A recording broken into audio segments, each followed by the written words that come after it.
We're with SPU assistant coach Chris Reed here at the GNAC Cross Country Championships. Falcon women a nice third place finish here this morning, 2 spots up from last year, 92 points. Let's talk about that overall performance, Chris. What did you think out there today? Well, it started off really well. We had 2 women in the top 10, so 2 all-conference women for the first time since, we'll look it up. It's been a while since we had 2 all-conference finishers, so that was a great start for us. And you know, I think looking back on last year, we were really pretty disappointed with our 5th place finish. So getting 3rd this year is definitely a boost from a year ago. And you know, I think that the effort was definitely there. We really were kind of fighting for you know, trying to put ourselves in first place or 2nd place. And you know, the execution on certain things with our plan weren't quite all the way there. And we'll work on it. We're real close, but overall, pretty happy with the result.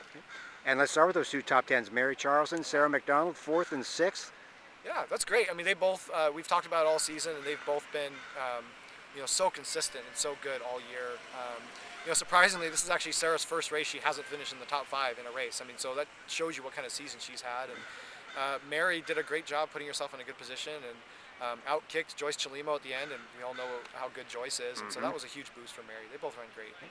Race of the day, junior Sophie Carol steps up as your number 4 scorer today. Yeah, Sophie, you know, she was really sick 2 weeks ago at this course, and we knew that it wasn't going to be a good day, but she just had to tough through it, and the result wasn't what she wanted. But, you know, we knew that she had a better race in her, and so for her to step up like that and put herself in a good spot was just a huge lift for us.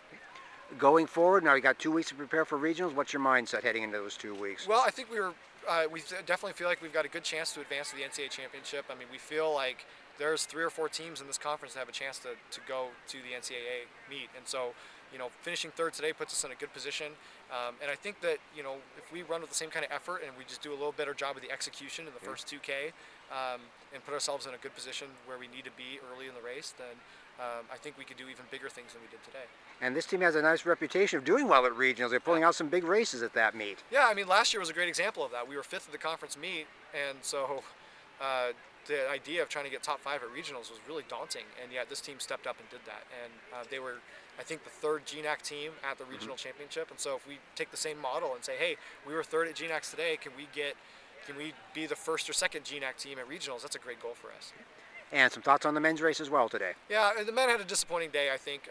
You know, started with, you know, Ben Halliday has been ill all week, and he really suffered physically as a result of that. And so that really, you know, put a lot of points on our team score that we were hoping not to have. And so, you know, you never like to get a last place finish. We were close. We were 15 points behind St. Martin's, but you know, we had some guys fight really well. I thought Joey Walker did a really good job holding his place and beating a lot of those St. Martin's guys and you know, putting himself in a good position. But yeah, definitely not the end of the season we wanted, but you know, the guys will take a refresher and start getting ready for track. All right.